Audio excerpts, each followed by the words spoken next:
इसी मुनासिब से ये सबक हासिल करती जाए कि आपने इर्द गिर्द के माहौल को जो खास सुधर रखने में हम अपना किरदार अदा करें। माशाअल्लाह। इसके बाद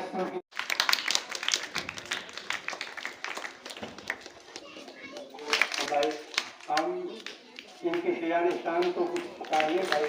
अलबत्ता आपने के बच्चों और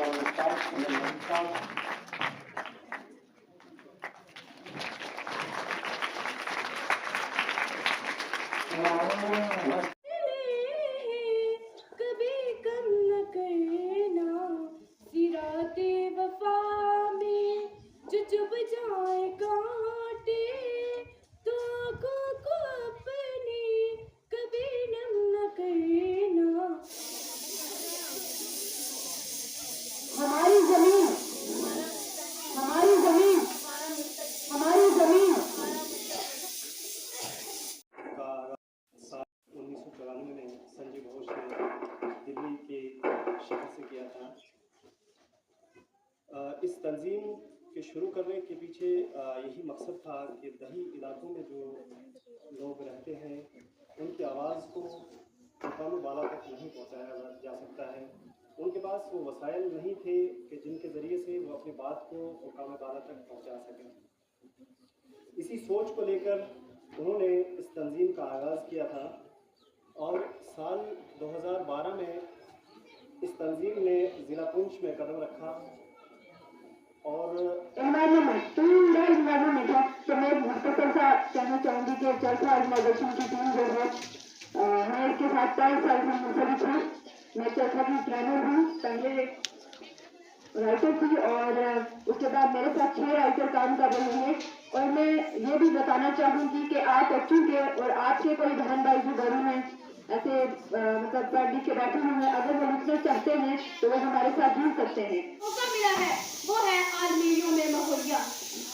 नेमतें जो मेरी रबनी धरती को दी, नेमतें जो मेरी रबनी धरती को दी, साफ पानी हवा बारिश पानी, ये तो है इतनी आदत की जागीर है, ये तो है इतनी आदत की जागीर है, ये हमारी तुम्हारी किसी की नहीं, हमारी तुम्हारी किसी की नहीं। आसमान, दिलकश आसमान, हसीन वादियाँ, रंगीन कहकशां, ये खलियानों में चलती ठंडी हवा, ये दिल लभाता सा नजारा, ये खेतों के बीच में एक कुआं, ये लहराते झूमते खूबसूरत तिरक, ये हंसू हरियाली, ये सुबह की ताजगी और शाम की बसोस के तीरंगत। मैं आपके सामने तस्वीर के तमाम रुख पेश करूंगी, मगर सोचने और समझने की बात यह है कि जिस मुकद्दस और अजीम तरीन हस्ती ने हमें ये सब बख्शा, यकसा हमने उससे जुगी कदर की, उस मालिक ने हमें ये सब बगैर कोई कीमत अदा किया, बदले में हमने उसे मुफ्ता मार समझा, कदर के बजाय बेइज्जती की और उस मालिक का एहसान माने उसकी बंदगी को हक अदा करने के बजाय उस तमाम नेमतों के साथ उसका फजूल सलूक किया, या जब बहुत गुस्ताख्ता नताइज का शिकार है। अभी आप लोग पढ़ रहे हो, मुझे पता है कि यहाँ से निकल के तुम लोगों ने बहुत बड़े बड़े अफसर बनना है, बहुत बड़ी बड़ी पोस्ट पे जाना है ना। आप लोगों ने पढ़ना है, बहुत दिल लगा के पढ़ना है, लेकिन जो इम्पोर्टेंट इश्यूज है उन पे भी फोकस करना है। आपका इन्वायरमेंट जहाँ पे आप बैठे हो, ये भी आपका इन्वायरमेंट है। जहाँ पे आप रहते हो उसके आसपास का एरिया भी आपका इन्वायरमेंट है।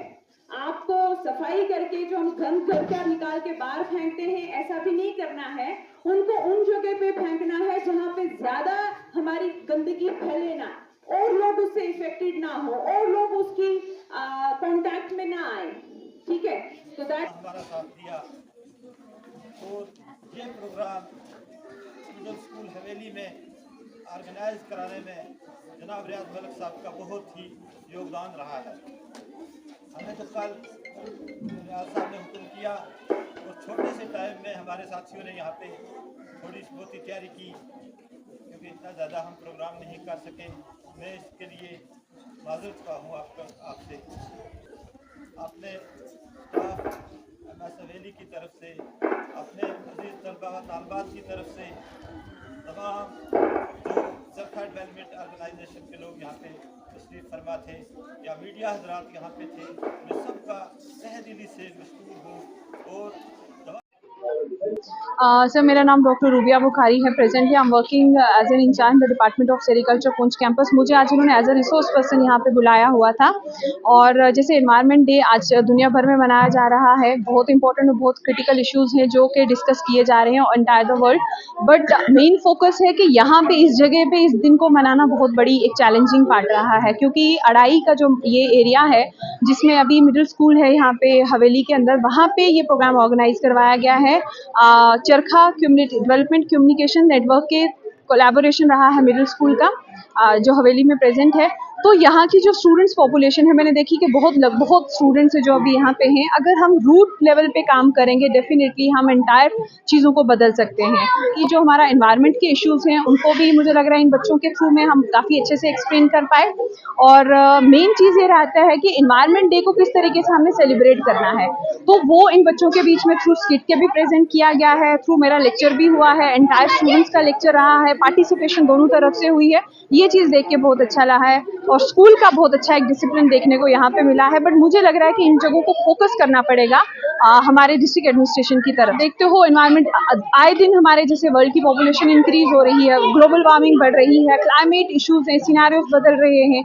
तो ये काफ़ी इन्वायरमेंट मुझे बहुत लग रहा है कि हमारा जो धरती है, जो हमारा प्लैनेट है, अगर उस पर ये चीज़ें कॉज होंगी तो डेफिनेटली कहीं ना कहीं एक ह्यूमन लाइफ को भी थ्रेट है। तो अगर हम इन चीज़ों पे अभी से फोकस करना शुरू होंगे, जैसे आप दिल्ली में अभी हालत देख रहे हैं, वाटर की स्कार्सिटी है, या मेट्रोपॉलिटन सिटीज़ है जैसे दिल्ली मुंबई हो गया, तो वहाँ पे पोल्यूशन का कितना बड़ा रोल है, हेल्थ हजार्ड्स देखी जा रही है वहाँ पे। तो इन चीज़ों पे अगर हम इन जगहों पे अभी तो हमारी जगह जो सेफ है इन एरियाज इन मेन हजार्ड्स से, लेकिन प्रॉब्लम है कल को क्रिएट हो सकती है। तो अगर आज से हम इस पे फोकस करना शुरू करेंगे डेफिनेटली हम आगे भी इस चीज़ को कंट्रोल कर पाएंगे या मिनिमम कर पाएंगे। डिफॉरेस्टेशन तो आए दिन बहुत ज़्यादा हो रही है, बिकॉज इंडस्ट्रियलाइजेशन बहुत हो रहा है, माइग्रेशन बहुत ज़्यादा हो रही है, माइग्रेट कर रहे हैं जो हमारे लोकल पीपल हैं from rural to the urban areas, उसका एक बहुत ज़्यादा इम्पैक्ट पड़ रहा है। अगर एम्प्लॉयमेंट को जनरेट किया, इनको स्किल बनाया जा सकता है, अगर इनको यही टेक्निक्स यहाँ पे दी जाएं कि how to earn the income या किस तरीके से अपने एम्प्लॉयमेंट को जनरेट किया जा रहा है, तो मुझे लग रहा है कि वो पार्ट भी कहीं ना कहीं स्टेगनेट या रुक सकता है या कम हो सकता है। सो डिफॉरेस्टेशन का मेन चीज़ है, डिफॉरेस्टेशन तो हो ही रहा है, उसको हमें कंट्रोल करना है, प्लस स्टूडेंट्स को अवेयर करना है, मैक्सिमम अवेयरनेस प्रोग्राम करने हैं, सो दैट ये हमारे आने वाले टाइम पे एक बहुत बड़ा एक इशू रह सकता है। और जितनी हो उतना एफॉरेस्टेशन करवाना चाहिए, मैक्सिमम प्लांटेशन ड्राइव्स रखनी चाहिए, मैक्सिमम स्टूडेंट्स का इन्वॉल्वमेंट रखना चाहिए। और मुझे लग रहा है कि जैसे हम आए दिन देखते हैं बर्थडे होते हैं, उसमें क्रैकर्स वगैरह यूज किए जाते हैं, उसको अवॉइड किया जाए। और मुझे लग रहा है एक इनिशिएटिव ले लेना चाहिए कि हम लोगों को एक जन्मदिन पे एक पेड़ को प्लांट करना ही करना है, जैसे भी करके। तो मुझे लग रहा है ये कंट्रोल हम कर सकते हैं, क्योर कर सकते हैं, प्रिवेंटिव मेजर्स लेके कर सकते हैं। और मेरा मैसेज तो एंटायर यही है आपके थ्रू में कि जितना हो उतना ज़्यादा प्लांट्स को देखा जाए, उनको लगाया जाए और अपने एनवायरनमेंट को सेफ रखा जाए, और एनर्जी को उतना ही यूटिलाइज किया जाए जितना कंज्यूम, और मिनिमम अपने रिसोर्सेज को यूज़ किया जाए और प्रिजर्व किया जाए आने वाली जनरेशंस के लिए।